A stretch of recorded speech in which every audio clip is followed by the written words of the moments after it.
रायगड महाराष्ट्रासह देश विदेशातील ताज्या बातम्या पाहण्यासाठी मॅक्स इंडिया लाईव्ह चॅनलला सबस्क्राईब करा आणि बेल आयकॉन दाबायला विसरू नका.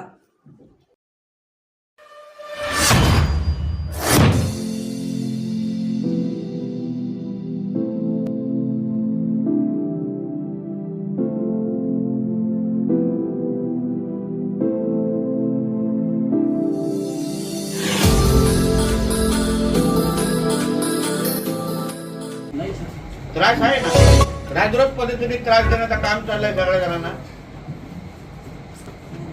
गौरक्षकांचं काम करणं हे कुठल्या नियमाअंतर्गत चुकीचं आहे हे मला नियम सांगा पहिला. गायींची तस्करी थांबवणं हे मुळामध्ये तुमच्या लोकांचं काम आहे, बरोबर आहे. आपल्या राज्यात कायदा आहे ना, मग ती तस्करी एक तर तुम्ही थांबवत नाही, राजरोज पद्धतीने ते चालू आहे. आणि थांबवणाऱ्या लोकांना जे मारलं जात आहे त्या लोकांना काही धाक नाही. विकत घेतलंय पोलीस स्टेशन आपलं, असं कसं चालणार आपल्या राज्यामध्ये? कसं चालणार? एवढा धाक अगर त्या लोकांचा असेल तर हे लोक जिवंत पण राहू शकणार नाही, अशी परिस्थिती राहणार. घरात घुसून मारतील हे लोकांना, हिंदूंना ते लोक. मग कसं चालणार? तुम्ही सांगा ना काळजी. तुमच्याबद्दल तर फार तक्रारी आहेत. मॅक्झिमम रेट्स मी केलेले आहेत. तुम्ही असं ऐकते बोलायला मलाही सोपं होतं, त्यालाही बोलता येईल. थांब ना जरा, बोलता कशाला मध्ये, थांब ना. काय मॅक्झिमम रेट्स मी केलेले आहेत. या पोरांच्या इन्फॉर्मेशनवरच मी 17 जणांवर गेल्या वर्षी पहिल्या रेडमध्ये 2 रेड केले. त्याच्यानंतर चांदव्याच्या तिथे ती रेड ही यांच्या अगोदर एक आंधळे नावाचे होते, आंधळ्यांनी ती सक्सेसफुल करवली. परत अजून 3 रेड तालुक्याच्या हातीमध्ये सक्सेसफुल केले आहेत. सर इन्फॉर्मेशन मिळाली ना, आतापर्यंत एकही रेड. काय इन्फॉर्मेशन मिळण्याची काळजी काय गरज आहे? तुमची यंत्रणा नाही, महाराष्ट्र पोलीस किती सक्षम आहे हे आम्हा लोकांना चांगल्या पद्धतीने माहिती आहे, बरोबर आहे. आणि तुमची यंत्रणापेक्षा ही यांची यंत्रणा चांगली असेल तर मग आपल्याला काय कौतुक करायला पाहिजे, काय करायला पाहिजे? आणि आपल्याला माहिती नाही कोण इकडे गायींची तस्करी करतात आणि कोणकोणते लोक आहेत, आतापर्यंत आपल्याला कळलं नाही. आणि मग त्या मोहल्ल्यामध्ये जाऊन त्या लोकांना उचलायसाठी का गेलात नाही अजूनपर्यंत? मग तुम्ही सगळे ते लोकांमध्ये कोण वाचवण्यासाठी येणार आहे का? हा, मग कोण आहेत ते लोक? वरती कोणाचं राज्य आहे? कोण गृहमंत्री बसले? या सगळ्या कारभारामुळे यांचा विश्वास आमच्या गृहमंत्री साहेबांवर उठला तर करायचं काय आम्ही? तुम्ही जे काय बोलताय एवढा सगळं चोख काम असतं ना डीएसपी साहेब. हे लोकांची माहिती वेगळी आहे तुमच्याबद्दल. किती मदत करतात रे आपल्याला हे? सांगा ना. सणांना पण त्रास देतात सर. आमच्या 18 तारखेला शिवजयंतीच्या एक दिवशी अगोदर आपल्याच माणसानं हिंदू पोरांना उचलून घेऊन गेलो होते. काय हो? कोणत्या मॅटरमध्ये? चांडवाचा चांडव्याच्या मॅटरमध्ये राजा तिथल्या पोलिसांनी 2 मिनिटं ऐकून घ्या सर. बोल ना बेटा. तुमच्या हातामध्ये मुसलमान पोरे काठी दिले नाही दिले होते. काय हो? प्रूफ आहे. हे काम करा ना, हे काढून तिथे जाऊन बसा ना. मग आम्हाला जाऊन दिले ना, आम्ही रोडवर जाऊन दिलं. त्यांच्यामध्ये जावा ना. अगर बिर्याणी एवढी आवडते तुम्हाला लोकांना तर मग ते काठी दिले. तुम्ही आमच्या माणसांना मारले, तुमचे स्टाफ मारलं नाही. तिथे तुम्ही संख्येनं खूप कमी होतात आणि तुम्ही पुढं पुढं चाललं होतं. बाळा, मी त्याला माझ्या गाडीत बसवलं आणि मीच त्याला माझ्या गाडीत मग त्यांच्या माणसांना का तुम्ही घेतलं नाही? सोडून दिलं. त्यांना का नाही उचललं? आणि त्यांच्या माणसांच्या वरती सर मी गुन्हा दाखल केला, त्यांचा PCR घेतला, ते जेलमध्ये होते सर. मग तेच पोरे आता इकडे 3-4 दिवसात बाहेर आला तो. आणि 3-4 दिवसानं त्याची जामीन झाली. आणि तो बाहेर आल्यावर हे लोकांना दम देतो.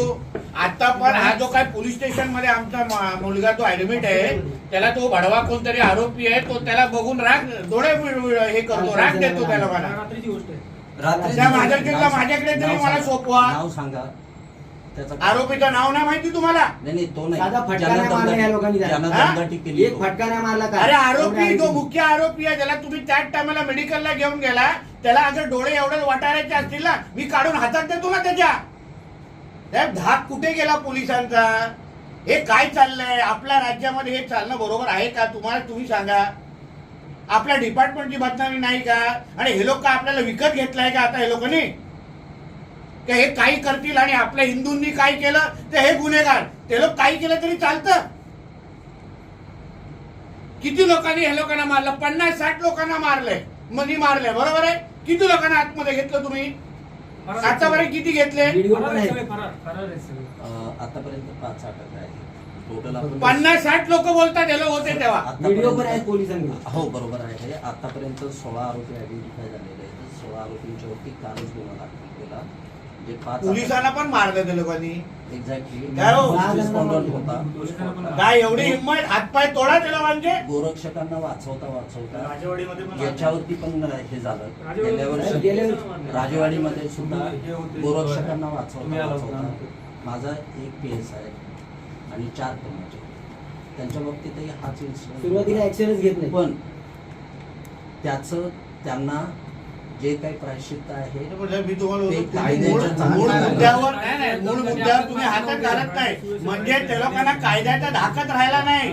पाहिजे तेव्हा हात उचलतात, मग केसमध्ये आतमध्ये जातात, बाहेर येतात, परत ती दादागिरी चालू करतात. मग फायदा काय आपल्या लोकांचा? तुम्ही सांगा ना. आपला धाक तरी असला पाहिजे. कुठल्या हिंदूने चुकून तुमच्या अंगावर हात टाकला तो त्याला रात्री परत घरी जाणार नाही अशी अवस्था होते. यांची कुठून हिंमत होते या लोकांची, साल्या लोकांची? कोण हिंमत देते या लोकांना? त्याचा मी साहेब तुम्हाला सांगू ना, तुम्ही खरंच 2 दिवस सुट्टीवर द्या, मी सगळं साफ करून देतो तुम्हाला. लुळे पांगळे करून टाकतो मी, बरोबर त्यांची हिंमत तोडून टाकतो मी.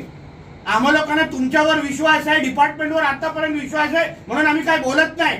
पण ही अगर जी आता अवस्था आहे, लोकांनी अर्धा तास जे मला ब्रीफिंग केलं ना, आम्ही काय गप्पा वाचणारे नाहीये. येते अधिवेशन, उद्या जातो फडणवीस साहेबांकडे जाऊन बसतो, सगळी माहिती देणार मी. काय गप्पा वाचणाऱ्यापैकी आहे का मी? आणि माझ्या पाठ फिरल्यावर हे लोकांना काही चुकीचं झालं ना, उद्या येऊन धिंगाणा घालीन परत. मी तुम्हाला सांगतोय, कळलं रे तुला? पण मस्ती नको मला इकडे, काळजी तक्रारी नको इकडून मला हे लोकांकडून. ते सुट्टायत आणि बिंदात रुबाब मध्ये फिरतायत. फिरून मी तुम्हाला सांगतो, त्यांचा रुबाब काळजी तुटला नाही, ही नाटकं बंद झाली नाही, आम्ही गप्प बसणार नाही. मग कायदा आणि सुव्यवस्था इथे खराब होणार. त्यांच्या मोहल्ल्यांमध्ये त्यांच्या घरात घुसणार आम्ही. हात पाय तोडून तुम्हा लोकांना हातात इथे आणून सोडीन मी त्या लोकांना. कारण का त्या लोकांनी आम्हाला प्रवृत्त केलाय. आम्ही अंगावर जात नव्हतो. हे अगर नाटकं चालवत असतील ना, मग आम्ही कशाला गप्प बसायचं? वर्षातली दुसरी गोष्ट आहे साहेब, तुम्ही आता म्हटलात की मागचं राजवाडीचं जे प्रकरण झालं त्याच्यामध्ये म्हणजे आपले PSI आणि 4 कॉन्स्टेबल त्यांच्यावर पण हल्ले झाले. हा बरोबर. आणि कालच्या प्रकरणामध्ये पण पोलिसांवर हल्ले झाले. मग नक्की कशामुळे झाले, का झाले ते तुम्ही म्हणताना त्यांना प्रायश्चित्त मिळालं. आम्ही ऍग्री करतो साहेब, आम्ही ऍग्री करतो, त्यांना प्रायश्चित्त मिळालं. बरोबर. त्यांना जर प्रायश्चित्त मिळालं असतं, त्यांना जर धाक राहिला असता, तर काल त्यांनी पोलीस प्रशासनावर हात उचलले असते का? मग हा महत्त्वाचा विधी त्यांच्यावरती कालही आपण खुनाच्या अहो प्रयत्न. साहेब, कोण तुमच्या गुन्हे या गुन्ह्याचा विचार परत येऊन मस्ती चालू करतात ते लोक. परत येऊन मस्ती. अरे पोलिसांचा धाक काय असतो आम्ही बघितलेत ऑफिसर.